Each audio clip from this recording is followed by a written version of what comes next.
Assalamualaikum to Dr. Azamuddin. My name is Zarifahazyan Binti Muhammad Shukri, and today me and my group members Muhammad Amirul Syazwan bin Muda, Arish Binti Arbidin, and Nurul Izzati Binti Khairul Aizam will present our group assignment of investigation and evaluation the condition of our case study located at Department of Building, UiTM Seri Iskandar. Inadequate drainage system, faulty ventilation, cooling or heating system, inadequate insulation or soundproofing, structural flaw that cause cracks or collapse, defective or faulty electrical wiring or lighting, defective or faulty plumbing, structural flaws that cause the building to collapse, and inadequate fire suppression system are just a few examples of common types of building defects. Building defect can affect both new and old buildings. A defect in a new structure may result from a failure to adhere to stated acceptable tolerance and requirements as well as the building code. While this is going on, other structures that are no longer covered by warranties might not adhere to these requirements, but they still need to be evaluated against them when they are being built or renovated. Project background. UiTM Seri Iskandar campus has a lot of facilities including two departments which are Department of Built Environment Studies and Technology and College of Creative Arts. One of the well-known departments here are Department of Building, where students from Building Program, Construction Technology Program and Estate Management Program are gathered under one building to undergo learning session every day. The building has established for so many years and has been used by so many generations of students, lecturers and staff. Over that time, only until now, a proper investigation of building defect, structural or geotechnical failure has been conducted to evaluate the condition of the building. One of a studio room has been used for this case study located at room AC037. The building defect detected here are building cracks, especially on the slab, and this issue has concerned several parties as the room is not requiring such vigorous activity lesson conducted there to produce building cracks. As the investigation continues, the team discovered that concrete cracks caused by premature drying has occurred. Project stakeholder. Project stakeholders are defined by the Project Management Institute as individuals and organizations that are actively involved in the project or whose interests may be positively or negatively affected because of project execution or successful project completion. As we can see in the picture above, students, lecturers, and staff are in a high influence and low interest group of this study. Forensic engineers and contractors are in a high interest and low influence of the study, and the other parties also stated above accordingly. Statement of dispute. A building many structural components such as its beams, columns, slabs, and walls frequently have cracks. Non-structural cracks and structural cracks are two different categories of cracks. Non-structural cracks develop because of temperature and internally induced stresses in building material, whereas structural cracks are brought on by structural causes including overloading, settlements, foundation issue, and others. The statement of the problem can as well be the causes of structural crack in buildings such as incorrect design, faulty construction, and overloading. As for incorrect design flaws include insufficient reinforcing, poor concrete quality, undersized steel structures could result in cracks. As for faulty construction, structural cracks may result from a variety of bad construction techniques. These subpar building techniques are typically the result of the contractor's ignorance, negligence, and overrush. And as for overloading the concrete slab with too much weight can eventually result in cracking. Cracking is likely to happen if the structure is insufficient to handle this movement. The emergence of fracture and other distortions brought on by building movement can be unsightly and unsettling for the residents, and if left unchecked. Assalamualaikum, my name is Muhammad Amirul bin Muda and I will present about systematic investigative program. This is the photo of evidence for the crack area. Procedure of testing. First is Schmidt's rebound hammer test. Testing must be carried out on a level, dry and pristine surface. Using a grinding stone or wheel, any scale that is merely slenderly added to the surface should be eliminated. Use caution when working on surfaces that are tool, spilled or have grout loss as a result of inadequate compaction. Discontinuities in edges or shape must be 50 mm or further from the impact. The rebound hammer must be held parallel to the concrete member surface when measuring. Therefore, the test can be run vertically or vertically up or down, horizontally on horizontal surface, or both. as the plunger is pushed toward the concrete while being held parallel to the surface. The spring that holds the mass to the body is stretched. The slight indication move with the hammer mass during rebound and come to a stop at the point where the mass has moved the most. The plunger can be locked into the retract position by pressing a button on the body side.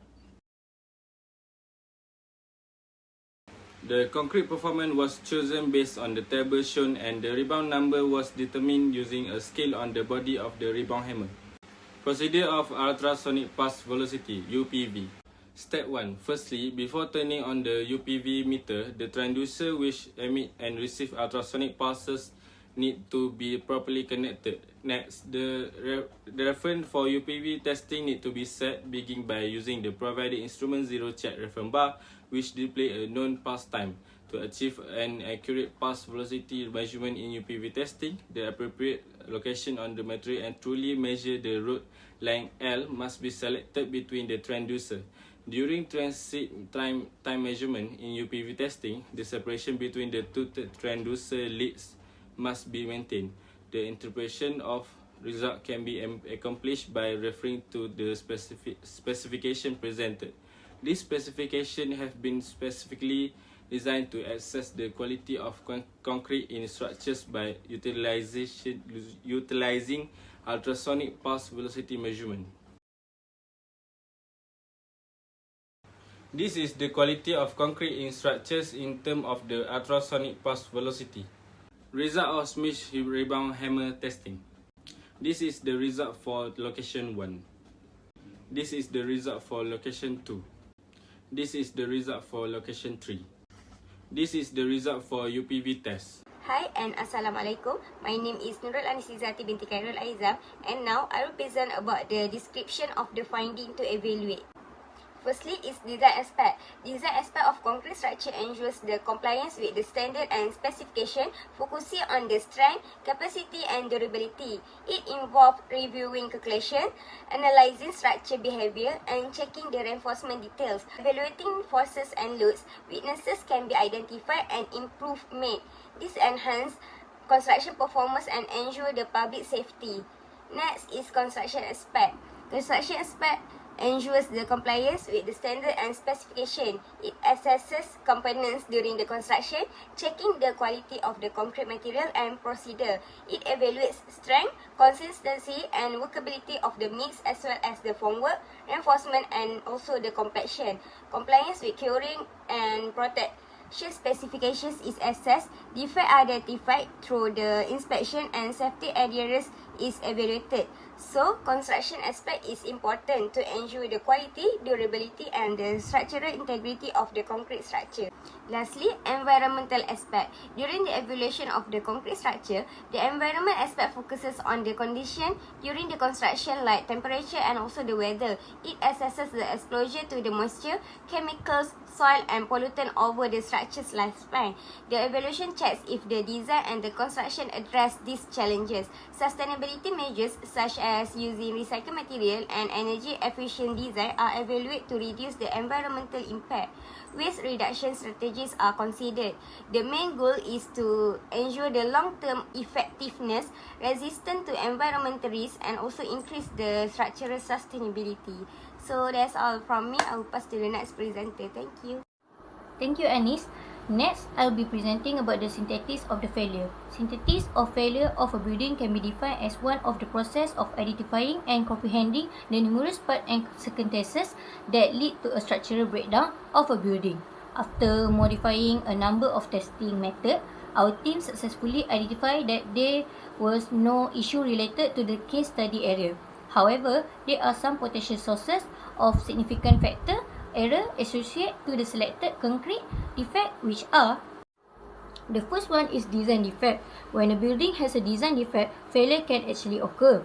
This involves mistake or omission in the technical or architectural design such as poor structural calculation, bad space planning or inadequate environmental consideration. The next one is architectural challenge. During the building process, construction error can lead to building problem. Example include faulty material installation, poor construction method, and deviation from authorized blueprint. The strength, functionality and durability of the building may be jeopardized by poor construction. The third one is material or component failure.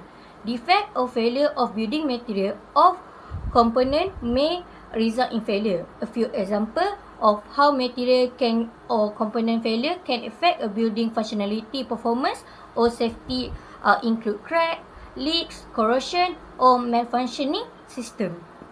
In a site evaluation, where poor site evaluation and preparation might be blamed for failure, refer to a failure to thoroughly assess and understand the site condition and characteristic before commencing construction.